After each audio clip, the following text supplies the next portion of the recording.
Today I'm going to be talking to you about peer pressure into doing drugs. First, we will watch this video and then you will be seeing a skit presented by Alex, Brandon, and Orlando.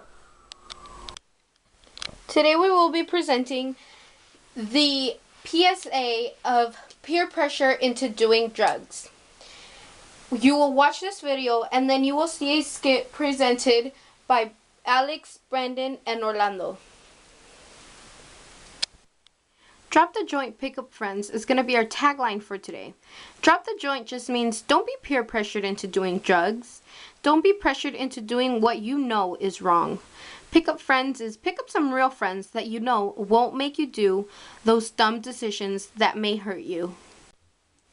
Peer pressure into doing drugs is a dangerous situation that happens too often. This just means that doing drugs is not good, and if you pressure somebody into doing these kinds of things, it's just a really dangerous situation that can cause severe consequences. And this kind of situation happens too often, so we should pay more attention to it.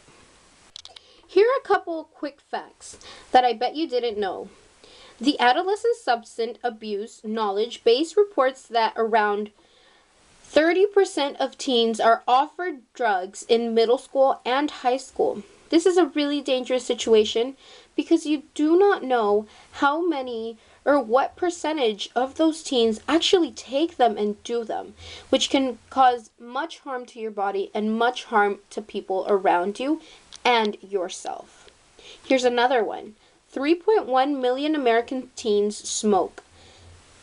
People smoke because sometimes they think it's cool, other times they think, oh, it's just funny, or other times they're trying to escape their problems.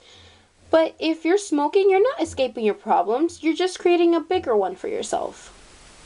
So if you really want to solve your problems, go talk to somebody or face them. Here's another one. 3.2% of teens tried their first drink before the age of 13. Now this is really bad. Because 3.2% of teens, that is a significant percentage of teens.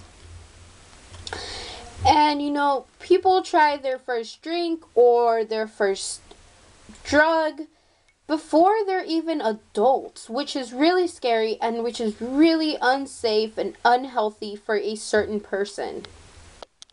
Here's something that I think is really important.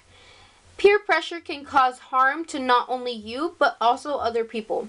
This is so true, because when you're pressured into doing something, you can harm yourself in the process.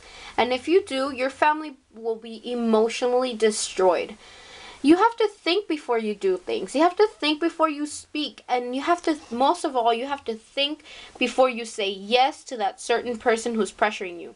If they do pressure you, go talk to somebody that you trust. Talk to a teacher or a counselor or a best friend that can get you some help. Because I know talking to parents is probably the hardest thing that you're going to do in your life. It's really hard. It's just something that you don't want to do every single day. Especially not with a delicate situation like peer pressure. And finally, so don't pressure other people into doing things they don't want, because this is probably the worst thing that you can do in terms of trying to get somebody into doing something that they know is harmful and that you know can harm yourself and other people around you. So think about this poster and think about the things that I just told you. I hope you liked this video, and now you guys will be enjoying a skit of two boys pressuring one of their friends into doing drugs. Will he walk away and say no, or will he join in on the dumb acts that their friends are doing?